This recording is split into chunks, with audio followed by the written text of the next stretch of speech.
Shalom, selamat pagi jemaat yang dikasihi Tuhan.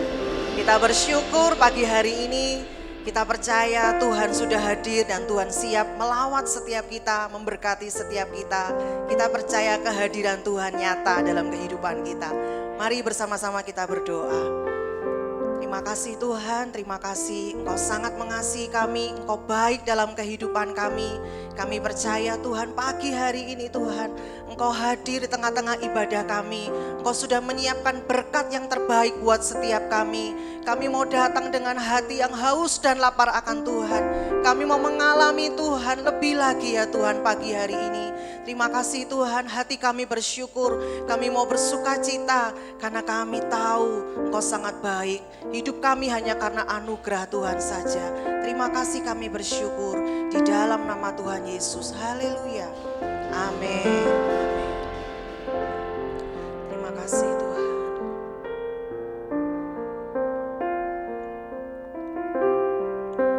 Mari pagi hari ini kita mau terus buka hati kita. Kita mau sadari hidup kita semua hanya karena anugerah Tuhan. Semua hanya karena kasih karunia-Nya dalam kehidupan kita. Terima kasih Tuhan Yesus, terima kasih.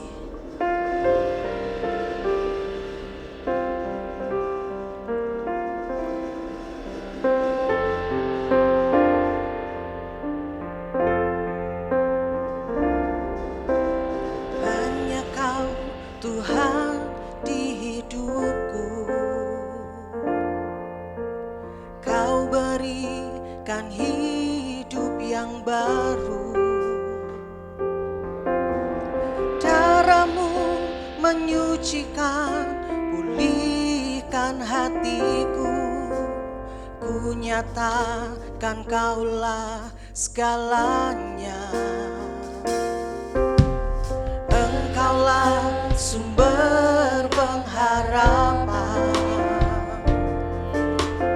Kuasa-Mu sanggup menyembuhkan. Jiwaku pun berserah hanya kepadamu.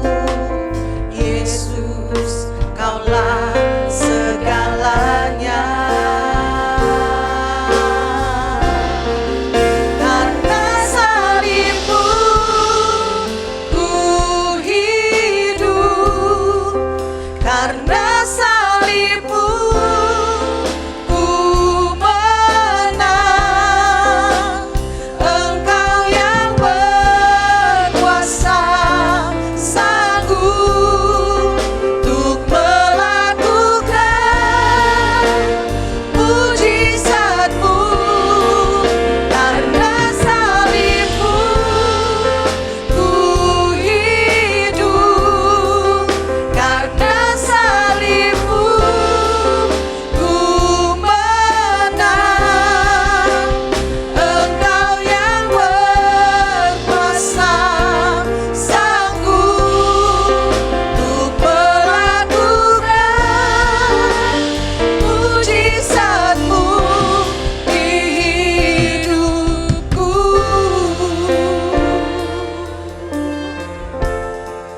Tangan hanya Kau Tuhan, hanya Kau Tuhan di hidupku.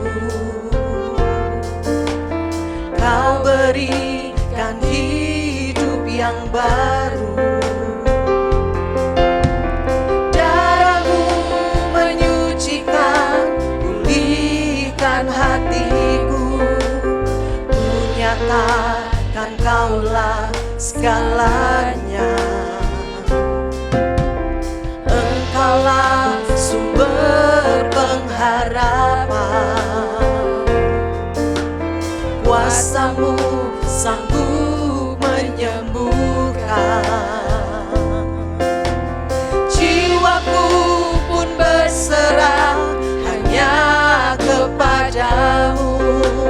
Yesus, Kaulah segalanya.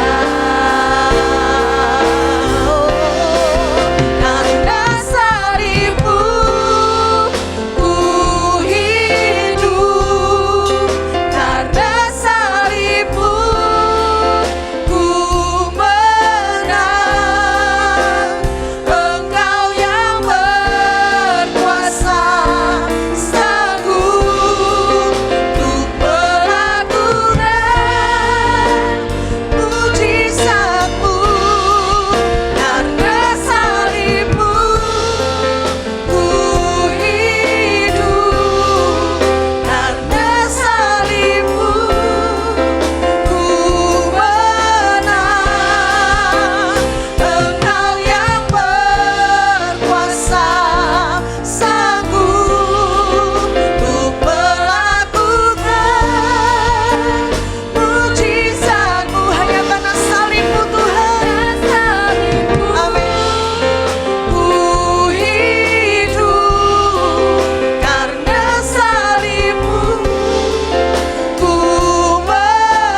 kita menang, kita cakap menanggung segala perkara.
Dari gelap kepada terang-Mu, terang yang ajaib. Terima kasih ya Tuhan. Oh, kami bersyukur. Mari kita mau terus bersyukur kepada Tuhan. Semua hanya karena anugerah Tuhan. Semua hanya karena kasih karunia Tuhan dalam kehidupan kita. Semuanya karena salibnya dalam kehidupan kita. Kita bisa ada sampai hari ini. Semua karena kebaikan Tuhan. Terima kasih Tuhan Yesus. Terima kasih Tuhan. Terima kasih buat kemurahan-Mu dalam hidup kami. Terima kasih Tuhan. Terima kasih Tuhan. Terima kasih Tuhan. Terima kasih Tuhan. Terima kasih. Kami mengalami kasih karunia Tuhan, kalau kami boleh mengalami kebaikan Tuhan, kami sungguh bersyukur. Dan kami juga rindu banyak orang di luar sana, mereka juga mengalami apa yang kami alami Tuhan. Kasih-Mu, keselamatan dari Tuhan, hidup yang kekal ya Tuhan. Mereka boleh terima di dalam nama-Mu. Karena itu kami mau persembahkan hidup kami Tuhan. Persembahkan tubuh kami menjadi persembahan yang harum, yang kudus, yang berkenan di hadapan-Mu. Ini kami Tuhan, ini kami Tuhan. Pakai hidup kami Tuhan. Terima kasih Tuhan, terima kasih. Terima kasih Tuhan Yesus, terima kasih Tuhan.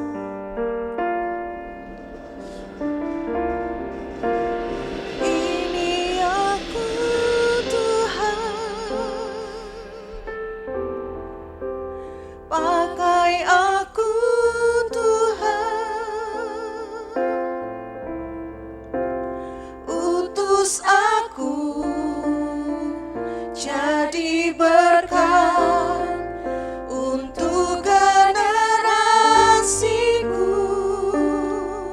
Tuhan, ini aku Tuhan. Ini aku Tuhan, pakai aku Tuhan, utus aku sebagai alat kemuliaan-Mu. Mari berdiri bersama-sama jemaat Tuhan. Mari katakan ini aku Tuhan. Pakai aku Tuhan. Utus kami Tuhan. Utus aku jadi berkat untuk generasiku. Ini aku Tuhan, ini aku Tuhan. Pakai aku Tuhan. Utus aku sebagai alat kemuliaan-Mu. Mari mau dipakai Tuhan, mari angkat tanganmu. Mari katakan ini aku Tuhan. Mari pakai hidup kami Tuhan. Pakai aku Tuhan. Utus aku jadi berkat untuk generasiku. Ini aku Tuhan, ini aku Tuhan. Mari pakai hidup kami. Pakai aku Tuhan. Utus kami, utus aku sebagai alat kemuliaan-Mu.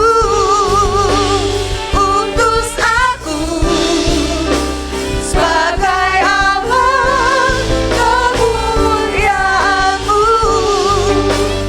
Utus aku sebagai alat kemuliaan-Mu. Bersorak-sorai buat Tuhan kita yang ajaib.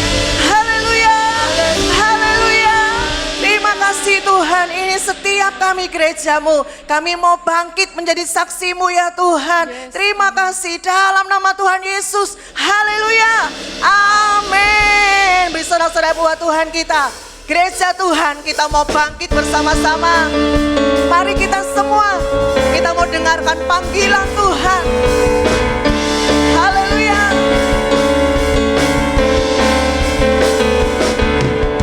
Mari kita semua, umat pilihan Allah, dengarlah panggilannya untuk menggenapi firman-Nya. Sekaranglah waktunya untuk berdiri bagi bangsa ini. Mari maju umat pemenang. Mari kita semua, mari kita semua, umat pilihan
Hanya Yesuslah Tuhan, Juru Selamat satu-satunya. Ini kami umat-Mu, kami mau terus menyembah Engkau saja ya Tuhan. Haleluya, haleluya. Glory, glory, haleluya. Glory, glory, haleluya. Glory, glory, haleluya. Haleluya, puji. Glory, glory, haleluya. Glory, glory, haleluya. Glory, glory, haleluya. Haleluya, katakan glory, haleluya.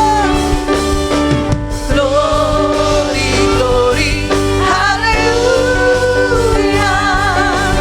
Glory, glory, haleluya.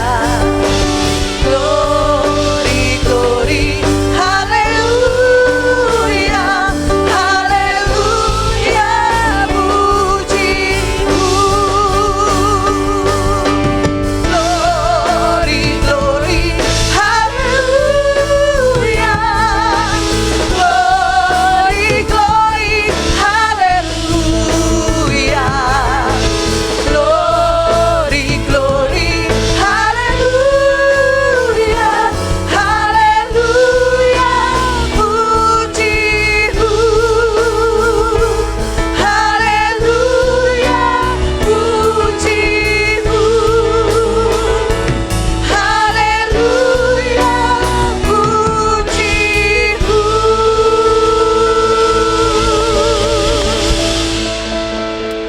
Terima kasih Tuhan, kami mau siapkan hati kami, telinga kami, untuk kami mendengar pesan Tuhan pagi hari ini. Urapi hamba-Mu Tuhan, berikan pewahyuan yang khusus tercurah buat hamba-Mu, menjadi berkat buat setiap kami pagi hari ini. Kami sambut firman Tuhan, di dalam nama Tuhan Yesus Kristus. Haleluya, amin. Sebuah kehormatan bagi saya untuk ada bersama-sama dengan jemaat Tuhan yang ada di tempat ini, ya. Beberapa kali pengaturan schedule enggak ketemu, sekarang baru ketemu, jadi saya akan khotbah 3 jam ke depan. Haleluya, yang amin cuma 2 orang, yang lainnya bilang mari kita salibkan dia. Ya 3 jam kita enggak makan katanya. Nah Bapak Ibu Saudara, memang Pak Hensan Gembala, Bapak Ibu Saudara menyarankan karena ada berita tentang misi sepanjang bulan ini, dan saya waktu mulai bersiap-siap untuk menyiapkan bahan, tapi kemudian ada addingnya, ada tambahan. Jadi ya tapi juga terserah saja sesuai dengan arahan Tuhan. Wah, waktu saya mendapatkan hal itu, maka saya manuver lagi Bapak Ibu Saudara, karena apa yang saya ingin sampaikan ini adalah sesuatu yang memang saya suarakan ke beberapa tempat. Dalam artian saya hanya ingin membagikan apa yang Tuhan taruh, apa yang Tuhan bagikan. Saya tidak bisa membagikan kalau Tuhan tidak memberi, gitu kira-kira Bapak Ibu Saudara. Ya, dan terlebih daripada itu pun juga adalah memang menghidupi kebenaran itu, karena kebenaran itu harus dihidupi bukan diketahui. Anda semakin banyak tahu kebenaran tetapi tidak melakukan, maka Anda akan menjadi penghambat yang terbesar bagi kegerakan Tuhan. Ya, seperti orang Farisi dan ahli Taurat. Jadi semakin banyak kita tahu, seharusnya semakin banyak untuk kita lakukan, dan kita bersyukur untuk melakukan kebenaran firman Tuhan bukan karena kekuatan kita, tapi karena pertolongan Roh Kudus yang ada dalam setiap kehidupan kita. Jadi kalau kita semakin baik, kita semakin luar biasa, itu semata-mata hanya pekerjaan Tuhan dalam kehidupan kita. Enggak ada yang sisa yang terhebat dalam kehidupan kita. Kita ini korup, kita ini enggak berarti, kita ini harusnya binasa. Tapi oleh anugerah Tuhan kita diselamatkan. Ya, nah PowerPoint-nya boleh bisa siapkan? Bapak Ibu Saudara, waktu saya membaca informasi tentang pandemi, Maka kemudian saya mendapatkan gambar ilustrasi ini. Ya. Dan ditulis, we are not all in the same boat, but we are all in the same storm. Yang artinya, jangan buang sampah sembarangan, jagalah kebersihan. Ya. Arti daripada tulisan ini Bapak Ibu Saudara, ya dalam gambaran itu terlihat ada beberapa perahu dengan bermacam-macam jenis sedang ada di gelombang badai yang besar. Lalu tertulis tulisan yang seperti kita lihat di depan ini. Yang artinya kurang lebih begini Bapak Ibu Saudara. Bahwa, di bawah, sorry. Ya. Kita semua tidak berada di kapal yang sama. Tapi kita semua sedang ada di badai yang sama. Dan waktu saya lihat gambar ini dan saya renungkan, betul juga ya. Bahwa badai COVID yang diumpamakan COVID sebagai badai ini memang melanda seluruh kehidupan. Seluruh dunia mengalami badai yang sama. Dalam negara ada 230-an negara mengalami badai COVID. Baik negara maju, negara berkembang. Bahkan mungkin negara-negara yang saudara tidak pernah dengar namanya. 230-an negara mereka terinfeksi COVID. Badainya sama menyentuh banyak kehidupan, walaupun memang beda-beda negaranya. Tapi kita walaupun perahunya beda, di badai yang sama. Apalagi Bapak Ibu Saudara kita tahu juga bahwa karena ada beberapa negara yang laut dan lain sebagainya, maka ada banyak kehidupan yang kena imbas termasuk juga dunia usaha. Sehingga mau sektor formal ataupun informal, industri makro ataupun mikro semuanya mengeluhkan hal yang sama bahwa ada pandemi, ada badai yang menimpa kita semua. Tapi perahunya beda-beda. Ada yang usaha makan, ya kena juga, pariwisata ya kena juga. Mungkin handphone aja yang lari sekali, jangan-jangan. Nggak bisa. Ya, apa? Saya ketemu beberapa driver online ojek, saya tanya, gimana Pak? Waduh, Pak susah Pak, penumpang makin sepi, takut pergi, ya. Semua terkena imbasnya, perahunya aja beda-beda. Bahkan juga termasuk gereja Tuhan. Pelayanan rohani juga kena Bapak Ibu Saudara. Ya beberapa kali kita mengalami harus nggak boleh ibadah, nggak boleh ketemu. Dan saya temukan bukan hanya di kota besar, tapi di desa-desa juga mengalami. Beberapa gembala cerita, waduh susah kita nggak bisa ibadah, kita nggak bisa ketemu jemaat, ya. Lalu kemudian operasional gereja terhenti, tidak ada pemasukan dan lain sebagainya. Dan saya bersyukur itu sebabnya dari beberapa kami yang tergabung di Isra, kami memikirkan tentang hamba-hamba Tuhan yang ada di desa. Dan saya senang salah satu menjadi kurirnya walaupun capek saudara, tapi saya senang ketemu teman-teman di desa. Enggak begitu banyak, mungkin hanya 300 atau 500 ribu, tapi waktu dibawa dengan sembako dan sebagainya, ada wajah sukacita, kesenangan di hati mereka. Dan itu menjadi sebuah energi baru yang berbalik dalam kehidupan ini. Untuk kita lihat bahwa kita susah, tapi ada lagi yang lebih susah. Kita sulit, tapi ada lagi yang lebih sulit. Jadi saudara, lewat apa yang terjadi di badai COVID ini yang merupakan sebuah gelombang badai, pesan daripada gambar ilustrasi itu kira-kira begini, enggak usah mengasihani diri. Kita semua mengalami hal yang sama. Dengan perahu yang berbeda-beda. Jadi kalau ada yang saudara berkata, waduh usaha saya sepi, ada banyak lagi yang lebih sepi. Pengusaha-pengusaha yang besar yang saya temukan juga, wah mereka mengeluhkan hal yang sama. Mereka nggak tahu kenapa ini harus terjadi. Sampai 2 tahun ingin lewat ini semua. Ya Bapak Ibu Saudara, jadi kita nggak perlu mengasihani diri. Karena semua mengalami badai yang sama. Hanya perahunya aja yang beda-beda. Ya. Di bala pulang juga ngalamin yang sama, bahkan ada banyak hal yang juga Tuhan sedang murnikan, sedang Tuhan bawa kepada landscape yang baru, dimensi yang baru, di mana saya bersyukur bahwa memang beberapa waktu yang lalu waktu saya melayani di tempat ini, saya bilang memang COVID pandemi ini ada sesuatu yang tersurat dari yang tersirat. Jadi Bapak Ibu Saudara, kita harus pakai pandemi ini sebagai sebuah momentum yang luar biasa. Ya, judul khotbah saya pagi hari ini mengendarai badai gelombang. Tadi dikatakan bahwa kita ada di gelombang yang sama dengan perahu yang berbeda-beda. Hanya masalahnya waktu gelombangnya datang, saudara jadikan itu momentum enggak? Saudara jadikan masa pandemi ini sesuatu hal yang justru menaikkan standar saudara enggak di dalam Tuhan. Saudara jadikan badai pandemi ini menjadi sesuatu yang justru membangun kekuatan di dalam enggak? Sampai saudara mengalami fenomena-fenomena indah bersama dengan Tuhan. Hal-hal yang khusus spesial yang tidak pernah terjadi sebelumnya terjadi justru di masa pandemi. Sama seperti surfer ini Bapak Ibu Saudara. Bagi banyakkan orang gelombang yang besar itu menakutkan, bahkan menenggelamkan. Dan banyak daripada kita nggak mau bersentuhan dengan gelombang. Tapi bagi peselancar justru mereka menghadapkan gelombang. Justru mereka menginginkan gelombang. Bahkan mereka menunggu momen yang baik. Karena nggak semua gelombang yang datang bisa membuat mereka menikmati hobi mereka atau sensasi daripada hobi mereka. Jadi mereka akan tunggu baik-baik.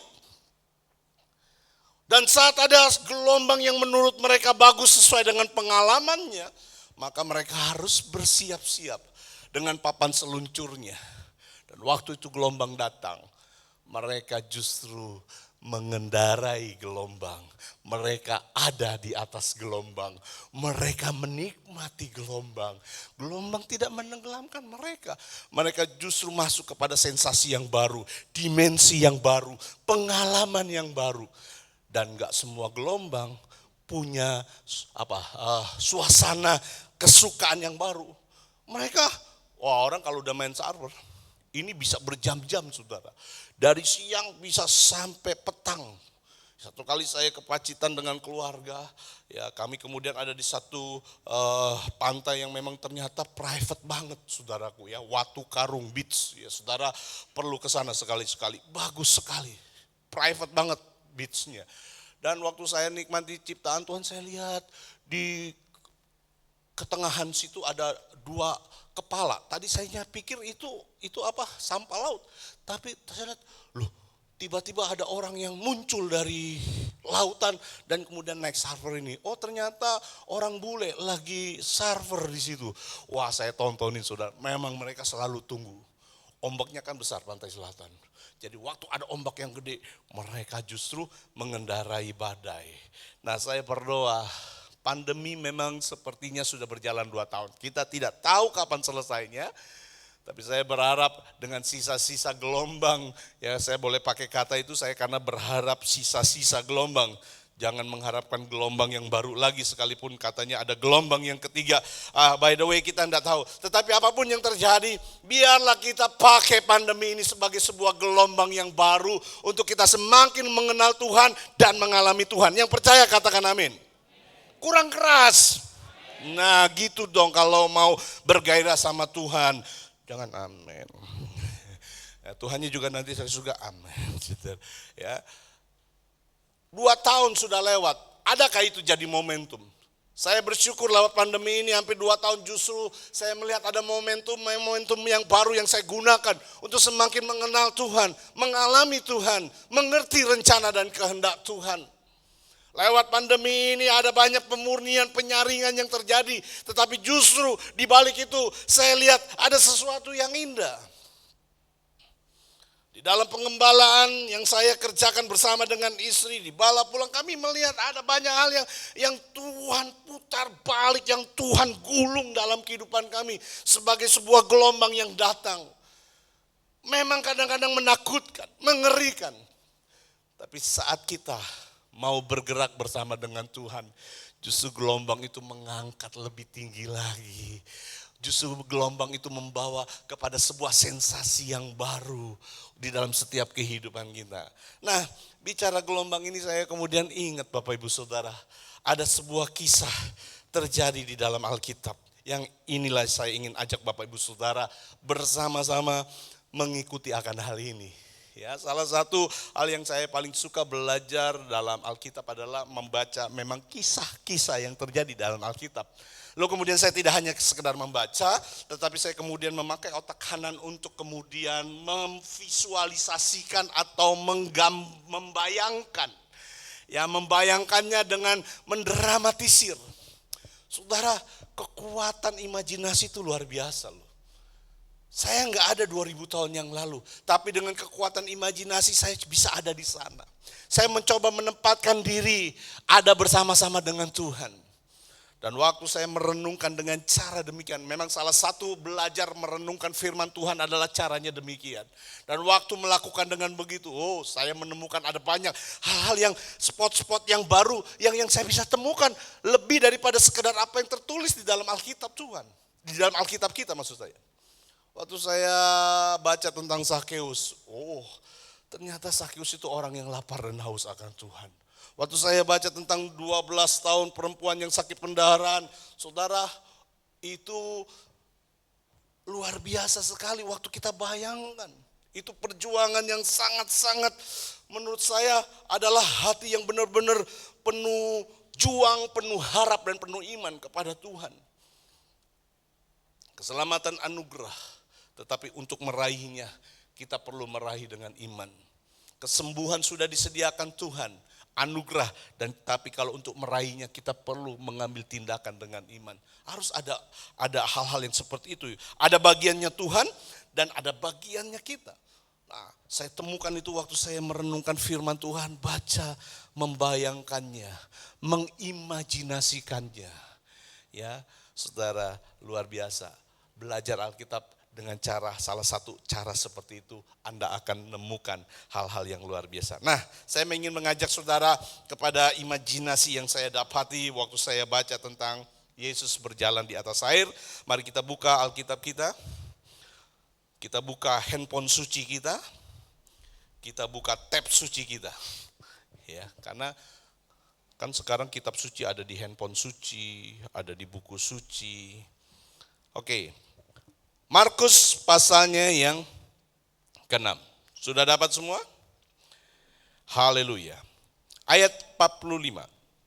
Sesudah itu, ya, boleh Alkitab kalau mungkin ada di LCD suci, proyektor suci. Sesudah itu Yesus segera memerintahkan murid-muridnya naik ke perahu dan berangkat lebih dulu ke seberang ke Betsaida.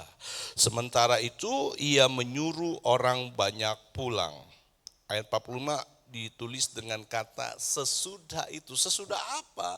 Kalau saudara lihat firman Tuhan, maka saudara memang harus baca secara menyeluruh. Lihat konteksnya, lihat latar belakangnya. Jadi jangan sekedar comot-comot ayat, cocokologi, dicocok-cocokin. Apalagi kalau ada pengalaman hidup, ya kesaksian dimasuk-masukin dengan dicocokin dengan ayat. Ya. Kenapa saya ngomong begitu? Karena lewat media sosial sekarang, maka dapur banyak gereja lewat pandemi ini, lewat media sosial, dapur gereja bisa saya masuki dan saya bisa lihat.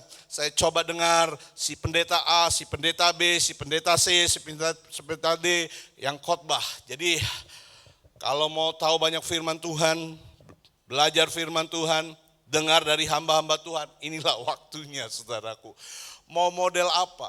Ya, mau model apa? Serius ada. Mau model setengah serius, setengah lucu ada. Yang juga kayak Jojon dari awal sampai akhir juga ada, saudara. Semua ada, saudara ya. Dan akhirnya saya belajar, saya lihat kadang-kadang ada yang cocokologi gitu ya. Memaksakan ayat, bukan eksegesi, tapi esegesi. Ayat-ayat diperkosa sedemikian rupa hanya untuk memunculkan ide dan pemikirannya. Jadi saudara kalau nggak kritis hari-hari ini sebagai jemaat Tuhan bahaya loh Bapak Ibu Saudara. Ya harus kritis, harus belajar. Jangan dengar, wah udah pendeta ngomong benar aja. Siapa bilang Bapak Ibu Saudara? Ya saya perlu orang-orang di sekitar saya, di sekeliling saya yang, Pak David salah, ngajarnya salah, khotbahnya salah.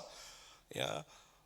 Dan kalau kita dikoreksi seperti itu, ya kita harus belajar terbuka. Kita harus punya mentor yang baik yang mengoreksi kita. Ya. Dan jemaat punya hak itu untuk belajar, untuk mengerti. Jadi ayo kita belajar baik-baik. Kita kembali kepada firman. Sesudah itu. Sesudah apa? Ayat 45 adalah satu peristiwa di mana Yesus ada di Tabgah. Ya. Lagi membuat mujizat, 5 ketupat roti, 2 ikan dibagikan ke 5.000 orang makan. Makanya kemudian sesudah peristiwa itu, dan ingat baik-baik peristiwa roti Tabgha itu saudaraku, 5 ketupat roti dan 2 ikan itu Alkitab bilang menjelang malam. Saya mencoba mencari beberapa keterangan waktu daripada ayat itu memang menunjuk sekitar 6 ke atas. Jadi waktu peristiwa membagikan roti, memberi makan 5.000 orang itu jam 6 ke atas, jam 6 petang ke atas. Selesainya kapan? Enggak tahu. Enggak ngerti Bapak Ibu Saudara. Saya hanya cuma berpikir membagikan makan 5.000 orang dengan 5 ketupat roti 2 ikan bukan proses yang singkat. Bukan proses yang cepat, apalagi itu adalah sesuatu mujizat. Karena rotinya harus dipecah-pecahkan dan dibagi-bagikan kata Alkitab. Ya, saya cuma bayangin tuh gimana ya mujizatnya. Apakah rotinya dipecah, tumbuh lagi? Nggak tahu juga saudara. Itu. Cuman Alkitab berkata pokoknya 5 ketupat roti memberi makan berapa orang? 5.000 orang laki-laki. Sisa berapa? 12 bakul. Kenapa ada sisa? Yang makan laki-laki, ibu-ibu nggak turut makan katanya. Kalau ibu-ibu turut makan dibawa pulang, nggak ada yang sisa katanya. Nggak tahu sampai kapan waktunya. Saya cuma pikir-pikir mungkin berapa? 3 jam kah? 4 jam? Kalau 4 jam mungkin jam 10 atau 5 jam, kita nggak ngerti. Kita nggak usah 5.000 orang. Natalan aja 200 orang, makannya juga lama saudaraku. Ya, tapi kita nggak bahas itu. Tapi ayat ini bilang, pokoknya peristiwa sesudah itu, Yesus menyuruh murid-muridnya berangkat ke seberang. Ya, berangkat ke Betsaida. Tabgha, waktu Yesus membuat mujizat 5 ketupat roti itu di sebelah barat. Betsaida di sebelah timur. Tabgha itu di sebelah barat daya, kemudian Betsaida di sebelah timur. Jadi Yesus berkata kepada murid-muridnya untuk menyeberangi danau, pergi ke seberang, dari barat ke timur. Luas danau Galilea atau Genesaret itu kurang lebih 166 km persegi. Ya, 166 km persegi, cukup jauh. Jadi kalau kita hitungan kilometer, 16 km, 16,6 atau 16,5 itu kemudian kali 10 km. Datanya akurat. Karena di dalam Yohanes ataupun Matius, Injil sinoptik yang lain dikatakan beberapa mil gitu ya saudara. Jadi cukup luas. Dari sini lewat pabrik gula ke Balapulang pun enggak sampai 10 kilo kayaknya. Jadi masih lebih jauh. Jadi danaunya cukup luas. Ya, saya tadi coba cari semalam foto danau itu di mana saya dengan Pak Hensan tidur di Tiberias. Ya, kami waktu ke Holy Land tidurnya sama-sama. Ya, jadi saya foto itu satu kali di hotel itu, saya foto danau Tiberias. Saya cari nggak ketemu saudaraku, nyelip di mana entah gimana saudara. Tapi gambarannya kurang lebih begitu ya, luas cukup. Jadi dari barat ke timur. Ayo, ayat 46. Setelah ia berpisah dari mereka, ia pergi ke bukit untuk berdoa. Kita nggak bahas untuk hal itu. Nah, ayat 47. Ketika hari sudah malam, perahu itu sudah di mana? Sudah di mana? Di tengah danau. Ya, ketika hari sudah malam. Jadi memang kemudian perahu sudah di tengah danau. Tadi saya bilang nggak tahu jam berapa selesainya Tabgha itu. Apakah jam 10 malam, jam 11 malam, kita enggak tahu. Pokoknya Alkitab berkata dia sudah di tengah danau. Ya. Sedang Yesus tinggal sendirian di darat. Kata di tengah danau itu memang kata aslinya memang benar-benar di tengah. Dalam Matius dikatakan beberapa mil. 1 mil itu kalau enggak salah 1,6 kilometer. Jadi kalau kita hitung 2 mil saja itu sudah 3,2 kilometer. Tadi saya bilang kalau itu Danau Genesaret bentangannya 16,5 kali 10 kilometer, kita ambil yang 10 kilometer, jadi kalau ada di tengah-tengah kira-kira 5 kilometer. Ya, 5 kilometer. Ya kita main hitung-hitungan aja kira-kira begitu. Jadi Alkitab bilang begini, ketika hari sudah malam, perahu sudah di tengah danau. Ayat 48.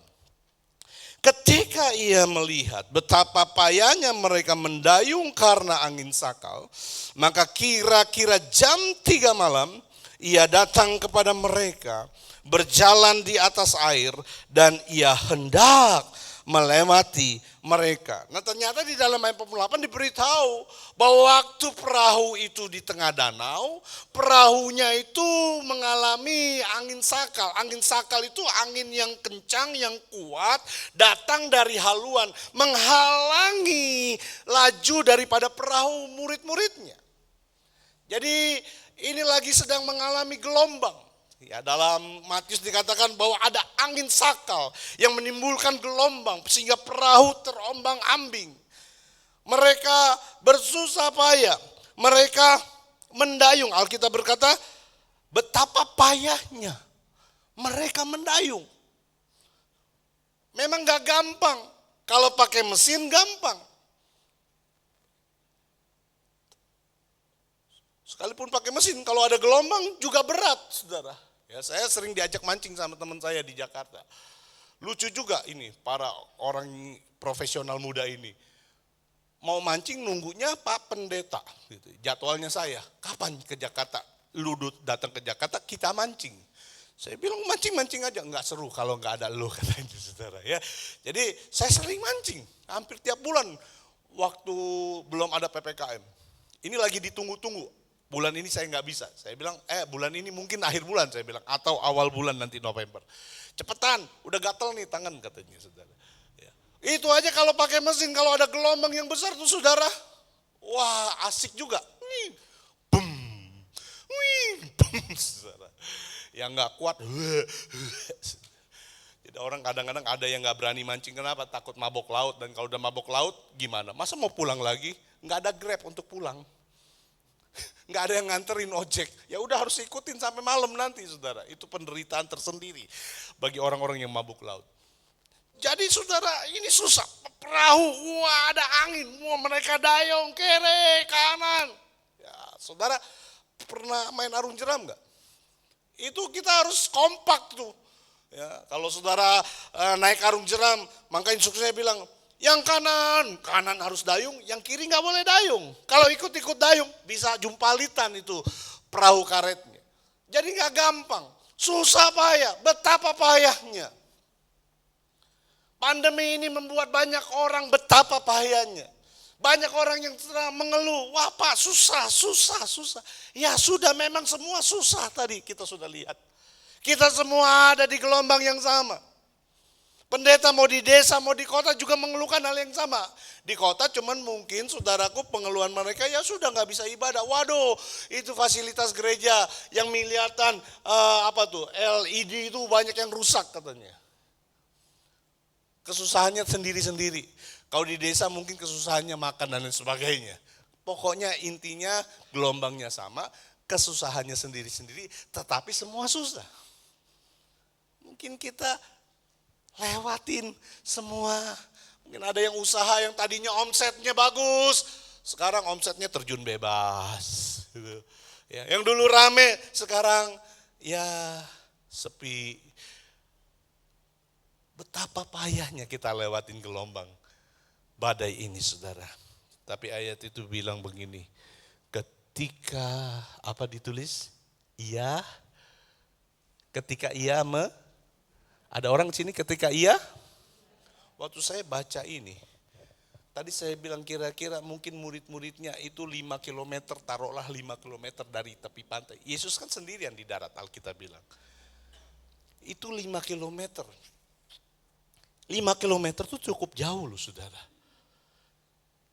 Dengan mata biasa itu sulit kita melihat 5 kilometer. Tapi ayat ini bilang ketika ia melihat.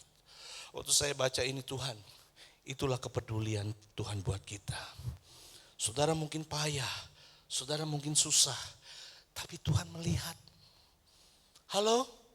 Jangan pernah berpikir Tuhan tidak melihat, jangan pernah berpikir Tuhan tidak peduli. Tuhan peduli. Katakan amin. Kalau ada yang bilang Tuhan tidak peduli dengan saya di masa pandemi ini, itu dusta besar. Ia melihatmu. Hanya mungkin belum datang saja pertolongannya. Yang penting kita tetap ada di perahu, kita tetap berfellowship, karena kata perahu atau kata fellowship itu fellowship. Ada di sebuah perahu. Bersama-sama. Maka justru lewat pandemi ini harusnya kita semakin kompak. Lewat pandemi ini seharusnya semakin menyatu. Saya bersyukur untuk jemaat di Bala Pulang, semakin orang yang semakin sedikit karena ada banyak orang yang juga pergi.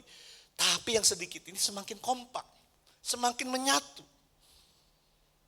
Kita tuh sekarang kalau ibadah di Bala Pulang tuh udah kayak apa ya? Udah kayak di rumah aja gitu. Ya, ngopi ngewedang jahe dulu, jahe dulu. Ngobrol, pakai tahu gembus, tahu isi, ngobrol. Kebaktian kadang-kadang jam 8, sekarang jam 8 lewat baru, karena pada ngejahe dulu saudaraku. Dan setiap minggu ada jemaat yang bawa minuman jahe. Saudara. Enak juga, saudara kalau yang mau ke jahe nanti pesen sama orangnya. Saya kasih nomor WA-nya. Yesus melihat. Jangan pernah berpikir Tuhan tidak peduli dengan kehidupanmu. Entah engkau mau di mana, engkau mau di desa, engkau mau di kota, di pelosok. Satu hal, Tuhan melihat seluruh susah payahmu. Bukankah Alkitab berkata bahwa Ia adalah penjaga Israel yang tidak pernah terlelap? Amin. Ia penjaga Israel, tidak pernah tertidur, tidak pernah terlelap. Kata penjaga Israel tidak tertidur dan tidak terlelap itu di Mazmur 121 tentang nyanyian ziarah. Yang memang saudaraku itu adalah tentang nyanyian peziarah yang mau ke Yerusalem. Ke bait suci yang ada di Yerusalem. Mereka melewati itu gunung-gunung. Makanya ayat 1 dimulai. Kulayangkan mataku ke gunung-gunung, dari manakah datangnya pertolonganku? Pertolonganku datangnya dari Tuhan yang menciptakan alam semesta. Karena memang itu berbicara tentang perjalanan ziarah. Bangsa-bangsa Israel yang berziarah, mereka melewati gunung, mereka melewati banyak kesulitan untuk datang ke Yerusalem, berziarah di Bukit Sion, saudara. Dan lalu kemudian ada ayat itu bilang, Tuhan penjaga Israel, Dia tidak terlelap, Dia tidak pernah tertidur. Tuhan kita Tuhan yang seperti itu. Susah payahnya engkau, sakit susahnya engkau, Dia lihat, Ia melihat betapa payahnya. Dan Yesus tidak hanya sekedar melihat, Alkitab ini bilang. Yesus tidak hanya sekedar melihat, tapi Alkitab bilang kira-kira jam 3 malam, Ia datang kepada mereka, berjalan di atas air, dan Ia hendak melewati mereka. Ayat ini saya pikir Yesus itu datang ke perahu mereka. Waktu mereka susah, waktu mereka mendayung, waktu mereka mengalami angin sakal gelombang yang besar. Saya pikir Yesus itu jalan di atas air datang ke perahu mereka. Tapi ternyata ayat itu bilang Ia hendak melewati mereka. Saya cari di beberapa terjemahan, memang ternyata Yesus itu cuman lewat, bukan datang, tapi lewat. Kan aneh. Saya sudah bongkar-bongkar itu ayat. Cuman bongkar rumah aja yang belum. Semua katanya menunjukkan pathway, lewat aja. Kenapa Yesus kok? Loh murid-muridnya lagi susah kok. Kenapa nggak tolong di perahu? Kenapa nggak datang di perahu? Kenapa cuman lewat? Lewatnya pun juga dengan berjalan di atas air.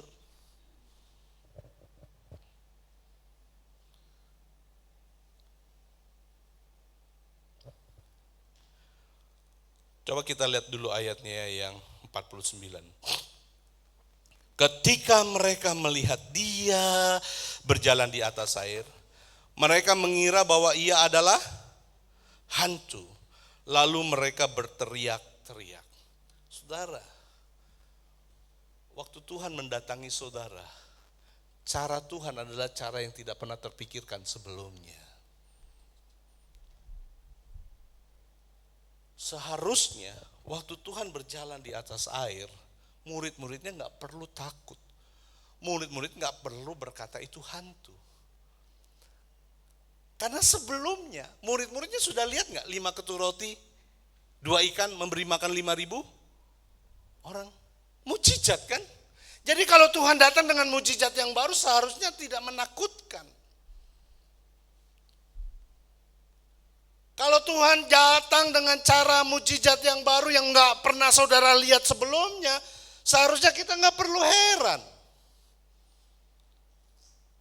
Karena Tuhan memang suka dengan hal-hal yang saudara nggak pernah lihat oleh mata, yang nggak pernah didengar oleh telinga, bahkan yang nggak pernah timbul di hatimu, Tuhan akan sediakan bagi setiap orang yang mengasihi Dia, yang terpanggil di dalam rencananya. Halo? Halo? Ada orang sini? Kita tuh masalahnya sering kotakin Tuhan.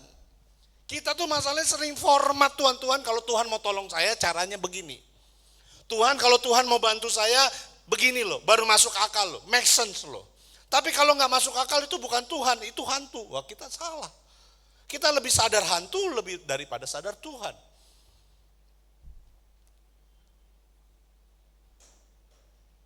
Waktu Yesus melewati mereka, sebetulnya Yesus hanya sedang memberi kepada mereka sebuah fokus yang baru. Saya cari kata hantu di situ, itu terjemahannya cuma bayangan aja. Bayangan hitam kurang. Seharusnya murid-murid tahu bahwa itu Yesus. Karena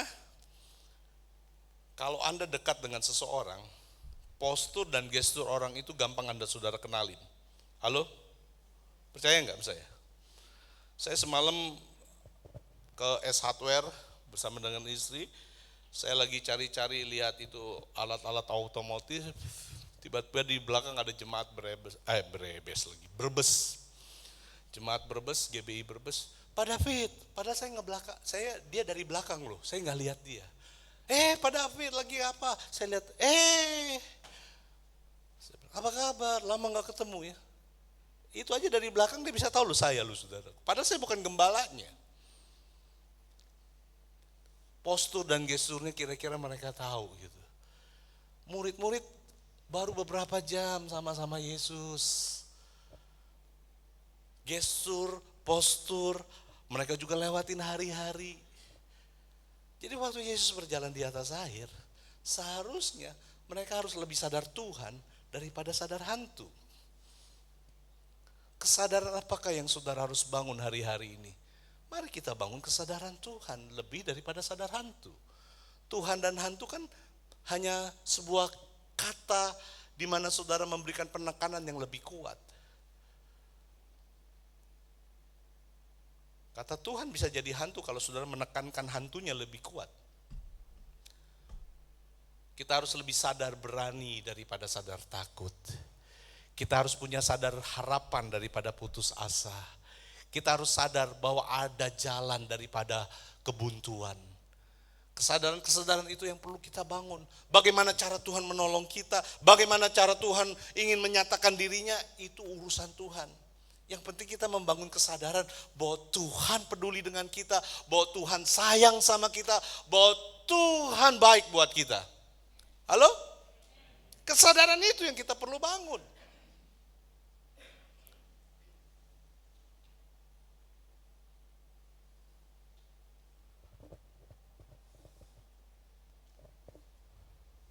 Kita tuh sering format, wah Tuhan kalau tolong saya caranya begini, mesti begini. Ya lewat orang ini, enggak bi. Saya justru lewat pandemi ini saya lihat, saya ditinggalkan 15 orang jemaat. Story-nya adalah, saya nggak perlu cerita lah, biarkan saja Tuhan yang jadi hakimnya. Tapi saya nggak ditinggalkan Tuhan. Saya lihat cara-cara pemeliharaan Tuhan yang ajaib. Yang luar biasa, yang gak pernah kepikiran sebelumnya. Makanya jangan formatin Tuhan. Lah kok ada orang-orang yang lagi kumpulin uang pepau tahu? Uang pepau tahu gak? Uang duka. Uang duka. Jadi kemudian waktu mereka kumpul, mau kasih kepada keluarga yang meninggal, kepada istrinya. Ini teman mereka, papanya meninggal. Jadi mereka kumpul. Setelah kumpul mereka datang kepada keluarga yang berduka, lalu kemudian datang kepada mamanya, ini ada uang duka dari kami. Terus kemudian karena mamanya punya kepercayaan yang lain, lalu dia bilang, kami tolak, kami nggak bisa terima karena papanya sudah dikremasi.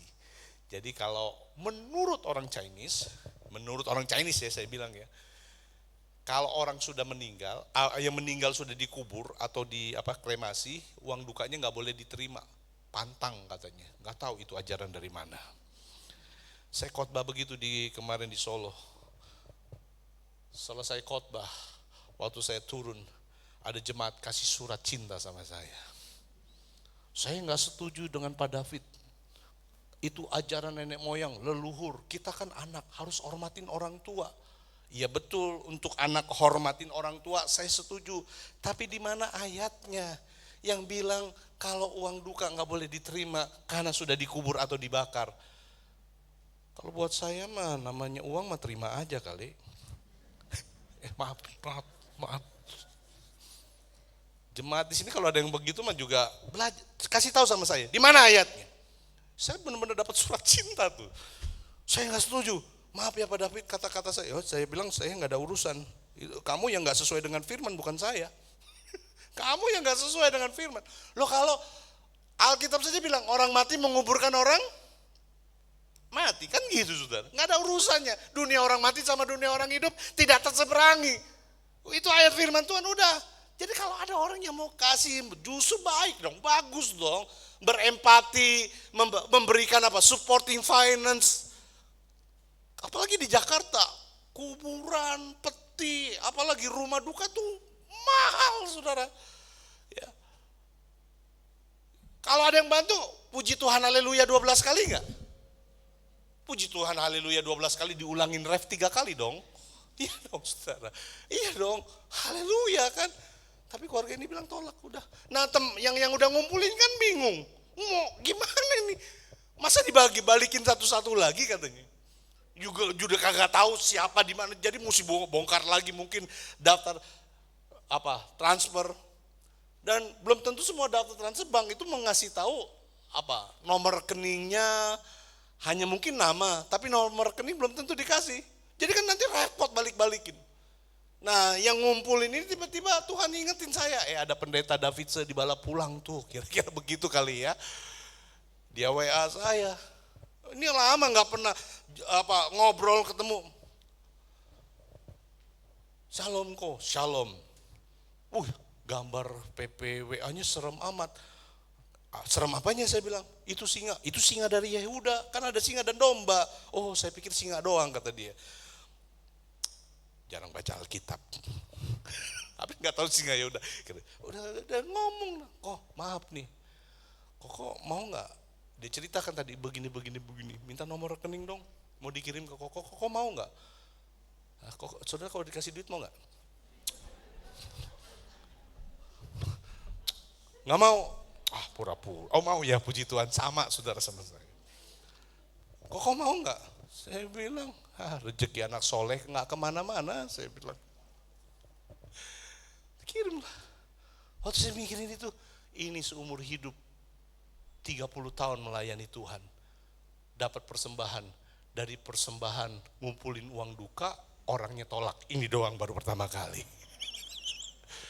Jangan formatin Tuhan. Buat waktu Tuhan berjalan di atas air, harusnya murid-muridnya gak perlu berteriak-teriak ketakutan.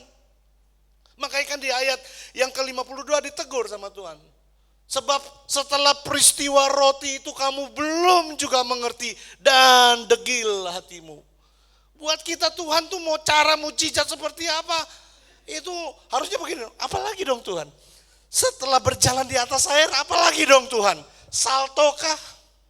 Kira-kira gitu. Apakah gitu? Apalagi dong Tuhan? Harusnya gitu saudara. Kita terlalu banyak ngotak-ngotakin Tuhan, ngukur dengan kekuatan kita. Dengar baik-baik. Setan dan agama telah pakai ketakutan untuk mengendalikan saudara.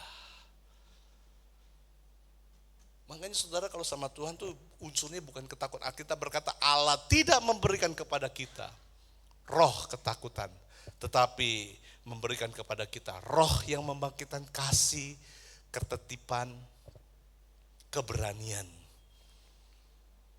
Agama selalu punya kekuatan untuk mengendalikan saudara dengan ketakutan. Jadi saudara kalau misalnya mau beribadah, beribadahlah karena Tuhan, bukan karena takut yang lain. Takut nanti ditanyain sama Pak Hensan. Jemaat tuh aneh-aneh kadang-kadang. Dia nggak ibadah karena malasnya dia. Dia nggak ibadah karena dia mau jalan-jalan keluar kota, ninggalin ibadah, nggak kasih informasi. Tapi minta Pak Gembalanya WA-in tanya kenapa nggak ibadah. Kan aneh saudara. Dia nggak ibadah sendiri. Dia malas sendiri. Tapi maunya pendetanya yang nanyain kenapa nggak ibadah. Kenapa nggak datang. Kita harusnya ibadah karena kasih kepada Tuhan. Katakan amin. Kita ibadah karena kita cinta Tuhan. Kita ibadah karena kita berhutang sama Tuhan. Pendeta mau tanyain atau enggak ada urusan. Marah ya saudara ya? Marah ya? Maunya diempok-empok ya? Maunya kalau nggak datang, kenapa nggak datang? Ayo dong datang lagi. Agama punya kekuatan untuk mengendalikan saudara dengan ketakutan. Apalagi kalau dari mimbar ini. Saudara kalau nggak ibadah nggak diberkatin sama Tuhan. Saudara kalau nggak ibadah, Tuhan akan kutuk saudara. Waduh saudara takut lagi. Ya udah ibadah. Enggak, kita ibadah karena kita sayang sama Tuhan. Bahkan kita ibadah bukan karena Tuhan supaya sayang sama kita. Tuhan sudah sayang. Tuhan sudah cinta sama saudara. Tapi kalau saudara ibadah sama Tuhan, saudara yang tambah cinta dan sayang sama Tuhan. Halo? Saudara aminnya marah sama saya. Jangan jadikan Bapak Gembala itu ketua kelas. Yang setelah minggu absenin saudara, siapa yang kagak datang. Lalu ditanyain satu persatu. Ya kalau jemaatnya masih 20 gak keberatan. Kalau jemaatnya 300 repot juga kan. Gak tahu jemaat itu kadang-kadang aneh. Mungkin pengajarannya sudah salah. Diajarin takut. Sampai kemudian bisa dikendalikan. Yesus tidak pakai ketakutan untuk mengendalikan murid-muridnya. Yesus justru sedang menunjukkan kebesaran kuasanya, kebesaran mukjizatnya, keberadaan bahwa dia bisa melakukan banyak perkara, bahkan hal-hal yang mustahil untuk manusia. Yesus sedang buat itu aja. Tapi murid-muridnya punya kesadaran yang lain, karena ketakutan mengendalikan mereka. Saudara, datanglah kepada Tuhan bukan karena saudara takut, tapi karena saudara memang mengasihi Tuhan. Halo? Amin. Supaya waktu Tuhan datang dengan caranya saudara nggak salah lihat. Ketakutan telah membuat mata iman kita menjadi salah. Ketakutan telah membuat kita tidak percaya bahwa Tuhan bisa melakukan banyak perkara. Makanya kita nggak boleh bermain di dalam area ketakutan. Nah agama dan setan itu punya alat yang namanya ketakutan untuk mengendalikan saudara. Makanya kalau mimbar dipakai hanya untuk menakut-nakutin jemaat, itu pengajaran yang keliru. Saudara kalau nggak kasih persembahan, saudara nggak diberkati. Ayat kemudian kita pakai carilah kerajaan Allah dengan seluruh kebenarannya. Kalau pendeta-pendeta sukanya belakangan, maka semuanya akan ditambahkan kepadamu. Padahal kalau kita cari kerajaan Allah, kita ketemu rajanya, kita dapat fasilitasnya, saudaraku. Saudara ketemu raja, ketemu Tuhan, saudara dapat hatinya, saudara dapat tangannya.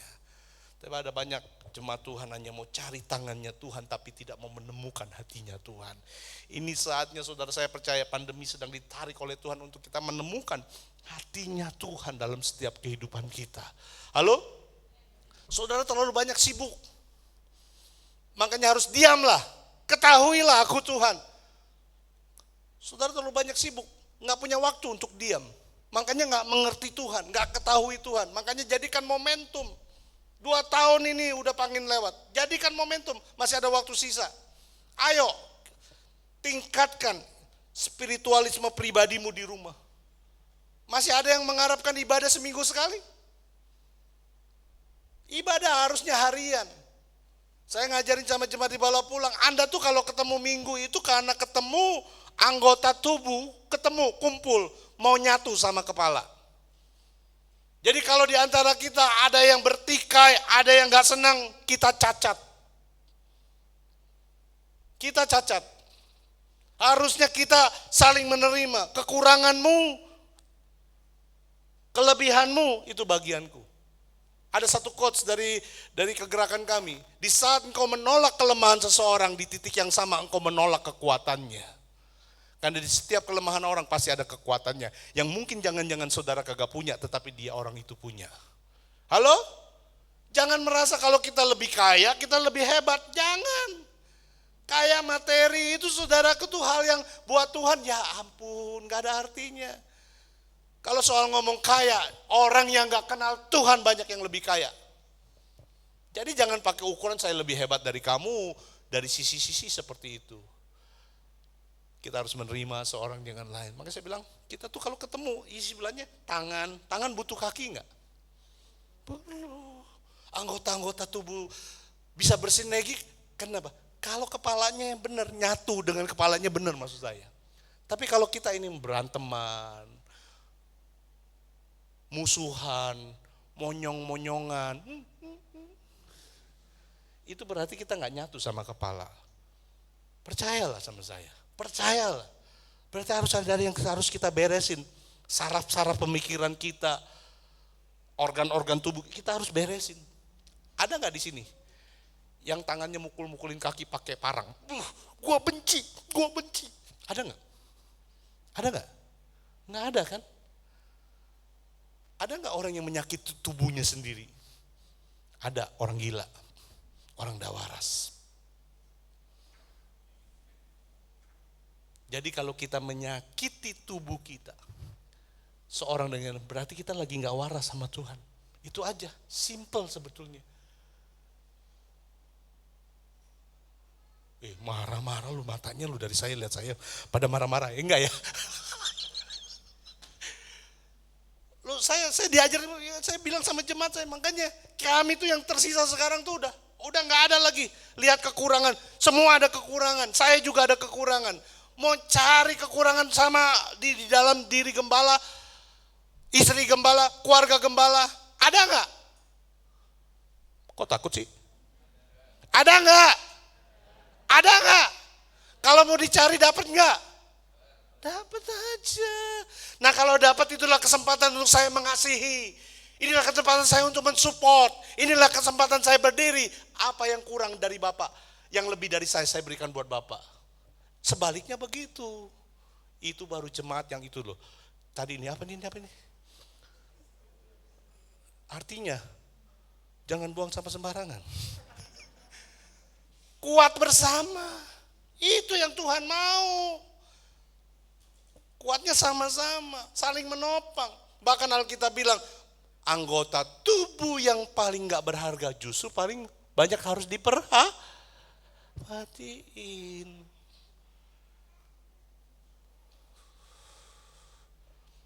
Kok pasti jadi ngomongin ke situ ya saya?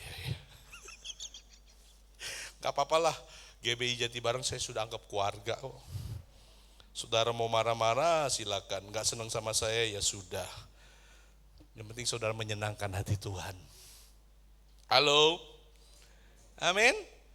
Jadi kendalikan dengan kasih, nggak usah kalau khotbahnya ketakutan saudara. Kalau saudara nggak berdoa 10 jam, Tuhan nggak sayang, kan takut kita jadinya kan. Doa 10 jam. Kerja yang enggak, keluarga terbengkalai, anak-anak enggak diurus.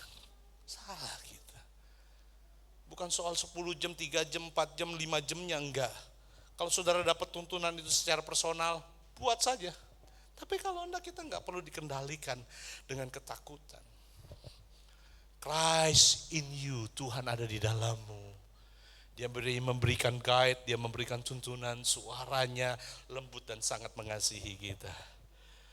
Itu kesadaran yang perlu kita bangun. Kita harus sadar Tuhan lebih daripada segala hantu.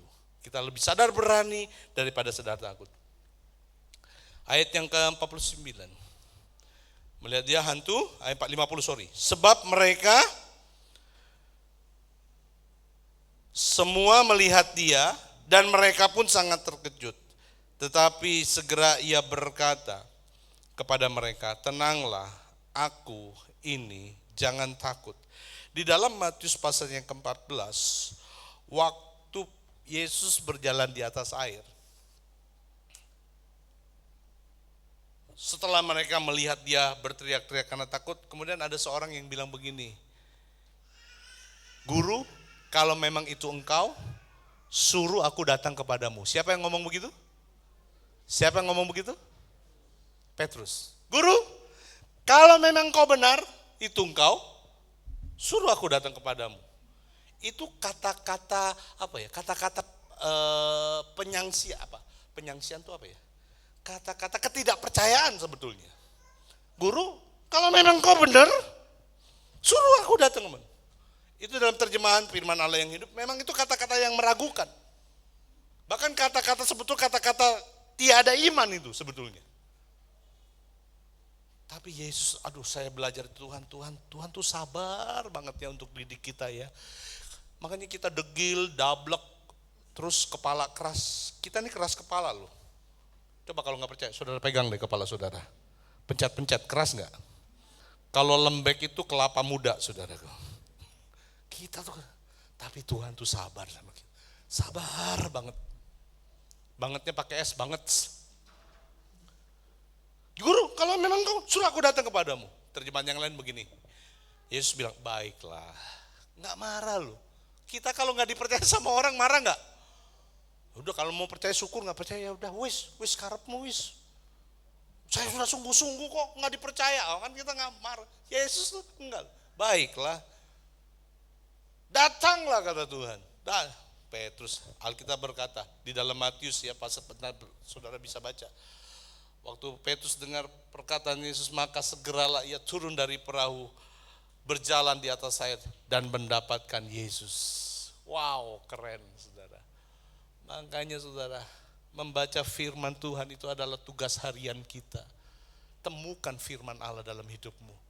Jangan seminggu sekali, cuman dari mimbar gereja, orang lain lagi yang nyampe. Enggak, ini semua mimbar pendeta mengkonfirmasi apa yang saudara dapat dalam harian saudara. Meneguhkan apa yang saudara temukan dalam langkah-langkah kehidupanmu. Kita hanya saling, tugas kepemimpinan itu empowering, memperlengkapi saudara. Tapi harian saudara-saudara harus temui. Sama seperti Daniel dilarang ibadah. Ia kembali ke rumahnya, sembahyang 3 kali sehari menghadap Yerusalem. Seperti yang biasa dilakukannya. Kata biasa dilakukannya punya arti dari sejak muda. Ternyata Daniel waktu ditarik dari Yerusalem menjadi orang buangan di Babel itu sekitar umur 12-13 tahun. Jadi dari umur 12-13 tahun sejak dia ada di Yerusalem, budaya kudus, kebiasaan kudus sembahyang itu menjadi bagian hidupnya. Sehingga waktu dilarang di kota Babel oleh Raja Nebukadnezar, enggak boleh ibadah. Buat Daniel nggak ada masalah, karena dia tetap punya kekuatan di dalam. Dilarang di luar, di dalam tidak pernah terhentikan. Halo? Pandemi ini sebetulnya mengajarkan kita kepada momentum itu. Untuk mau jemaat, ayo di rumah. Di rumah yang nggak pernah ibadah, yang nggak pernah mesbah, yang nggak pernah doa, yang nggak pernah baca Alkitab. Sekarang punya waktu lebih banyak. Itu yang saya bilang, jadikan momentum.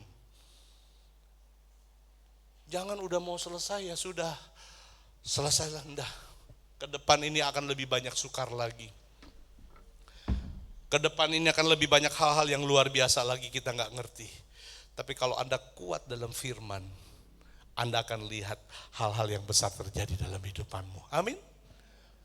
Petrus dengar suara Tuhan, melangkah.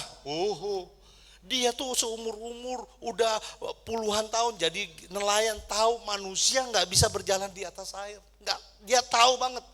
Tapi waktu itu dia sadar firman, dia sadar Tuhan, dia fokus kepada Tuhan, dia sadar firman, dia dengar firman, dia taat dengan firman. Hasilnya apa? Jalan di atas air. Kapan tenggelam? Matius bilang, saat dirasanya tiupan angin, tenggelam. Waktu dia sadar Tuhan, waktu dia sadar firman, waktu dia sadar Apa yang Tuhan katakan, dia berjalan di atas air. Tapi waktu dia sadar yang lain, dia tenggelam. Sadar apa yang kita bangun dalam hari-harian kita, dalam ritme kehidupan kita. Sadar apa yang kita harus bangun. Petrus tenggelam, gagal. Tapi walaupun gagal, dia masih menikmati momen yang sesaat, mengalami hal yang luar biasa. Mujizat terjadi dalam kehidupannya. Tapi murid-muridnya yang lain lebih gagal lagi.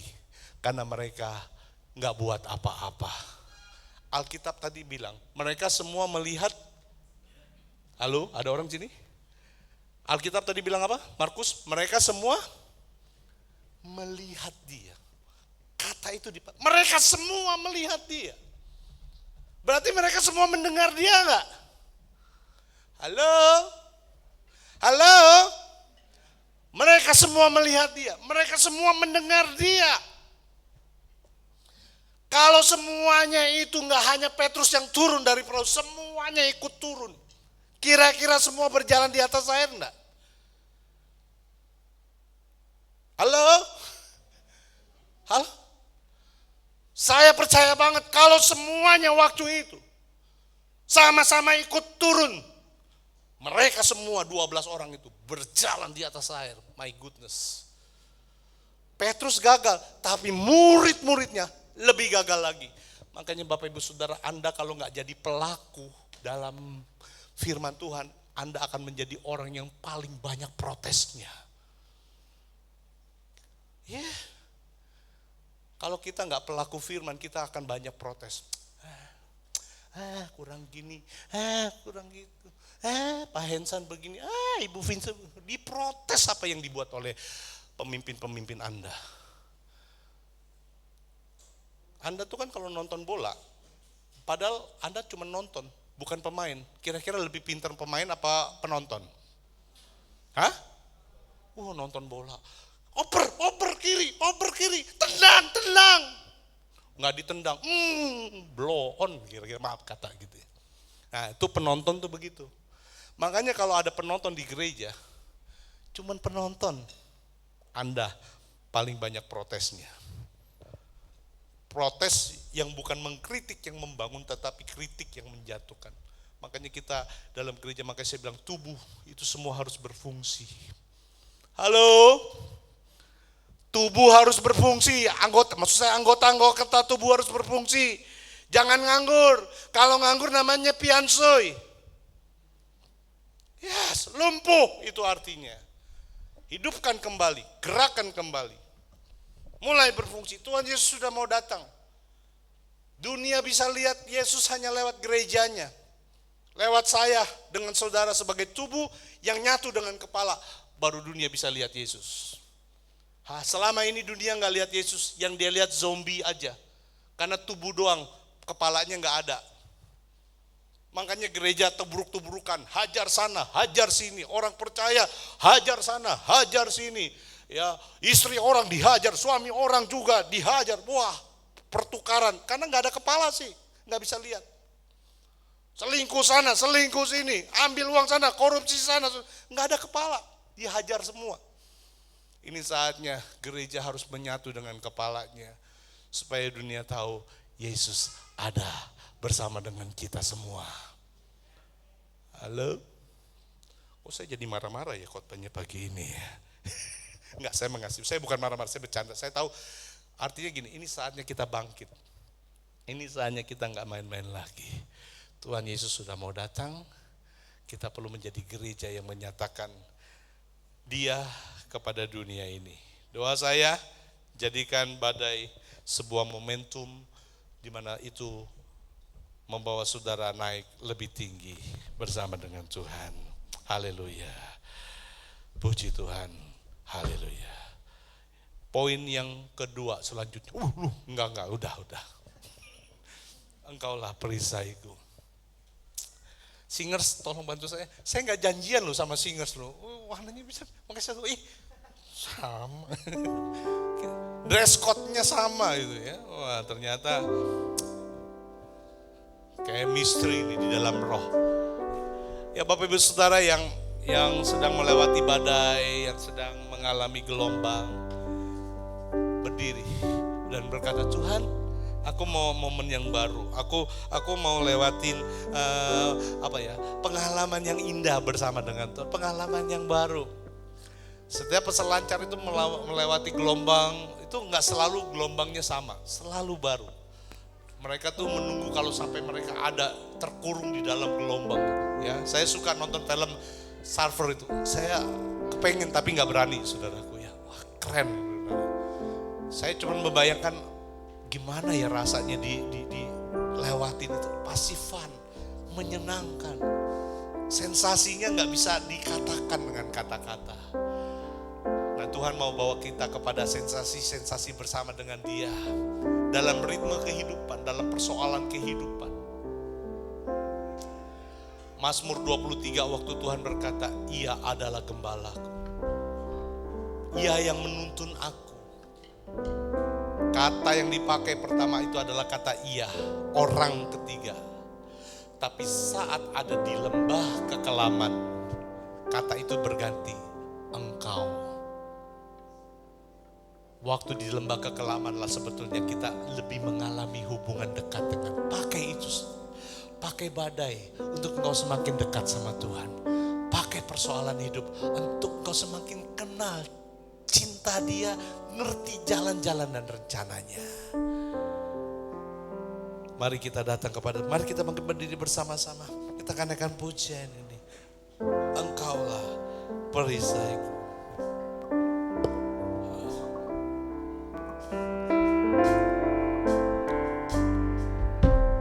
Engkaulah perisaiku.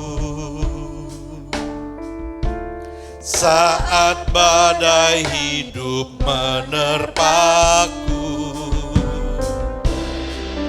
iman-Mu di dalamku, tenangkan jiwaku, ku kan berdiri di tengah badai, dalam kekuatan yang Kau berikan. Sampai kapanpun tak tergoyahkan, karena Yesus selalu menopang hidupku. Mari jadikan Yesus perisaimu yang menopang engkau.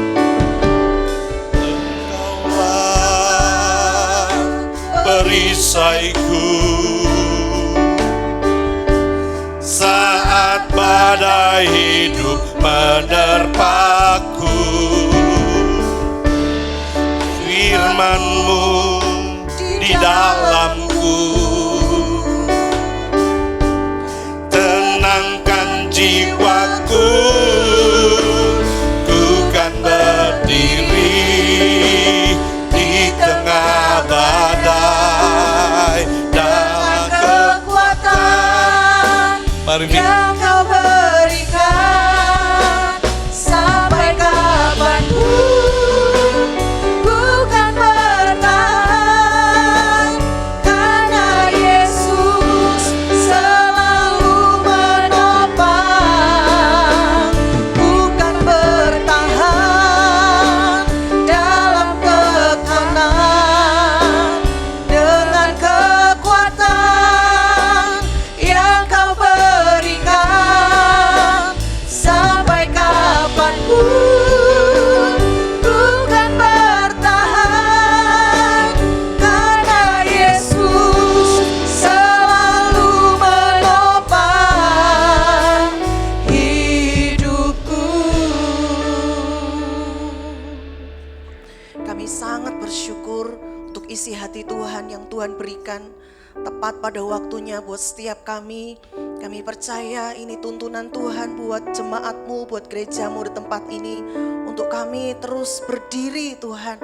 Kami terus menjadi umat yang kuat dan dewasa di tengah badai yang sedang terjadi Tuhan, kami percaya ini justru meningkatkan kami, bukan menghancurkan, tapi meningkatkan kami, semakin kami mengerti dan mengenal isi hati Tuhan, mengalami pribadi Tuhan dalam kehidupan setiap kami. Terima kasih, berkati hamba-Mu yang sudah menyampaikan isi hati-Mu Tuhan. Curahkan lebih lagi pewahyuan isi hati Tuhan buat hamba-Mu untuk menjadi berkat bagi banyak orang. Terima kasih, kami bersyukur dalam nama Tuhan Yesus. Haleluya, amin.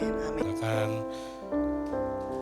akhiri ibadah kita pagi hari ini dengan rasa syukur dan terima kasih bahwa kita diberikan kesempatan oleh Tuhan untuk saling bersinergi, menyatukan hati dan visi untuk menyelesaikan misi yang Tuhan percayakan bagi jemaat lokal yang ada di tempat ini. Kami bersyukur, biar kiranya kesinergian kami terus diperintahkan oleh Engkau sebagai kepala. Tuhan, kami ingin menaklukkan semuanya kepada kedaulatan-Mu, kepada pemerintahan-Mu. Tolong kami untuk kami saling mengasihi, merendahkan hati seorang dengan yang lain dalam apapun yang kami miliki, dalam kapasitas yang kami punyai. Biarlah Tuhan boleh pakai jemaat-Mu yang ada di tempat ini, supaya kota Jatibarang dan sekitarnya dapat melihat Yesus melalui mereka. Saat kami sebagai anggota-anggota tubuh berkumpul bersama dan ada kepala yang memerintahkannya, yaitu Engkau, kepala gereja. Kami rindu pemikiran-pemikiran Tuhan ditransferkan melalui jemaat-Mu yang ada di tempat ini.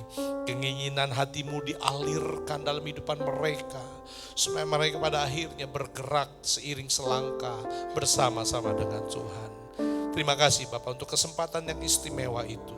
Siapakah kami yang dipakai oleh Tuhan? Kami adalah sebetulnya zaitun yang liar, tetapi telah dicangkokkan kepada zaitun yang sesungguhnya. Kami bersyukur untuk kesempatan itu, dan kami ingin pakai dalam anugerah Tuhan yang berlimpah-limpah. Sebentar kami akan pulang, penyertaan Tuhan ada atas kehidupan kami, dimanapun kami berada. Kami percaya Tuhan memberkati. Bapak Ibu Saudara jemaat yang dikasihi, angkat tanganmu dan angkat hatimu. Diberkatilah masuk dan keluarnya engkau. Diberkatilah engkau di desa, diberkatilah engkau di kota, diberkatilah kemanapun engkau pergi, kakimu melangkah, ditumbuhkannya tunas yang baru, dan dimanapun engkau berada, langit terbuka untuk mencurahkan berkat-berkat yang daripada Tuhan, mengiringi setiap kehidupanmu. Di dalam nama Bapa yang baik, melalui Yesus Kristus putranya yang tunggal, dan penyertaan Roh Kudus sekarang dan selama-lamanya, berkat itu tercurah di dalam nama Yesus. Yang percaya katakan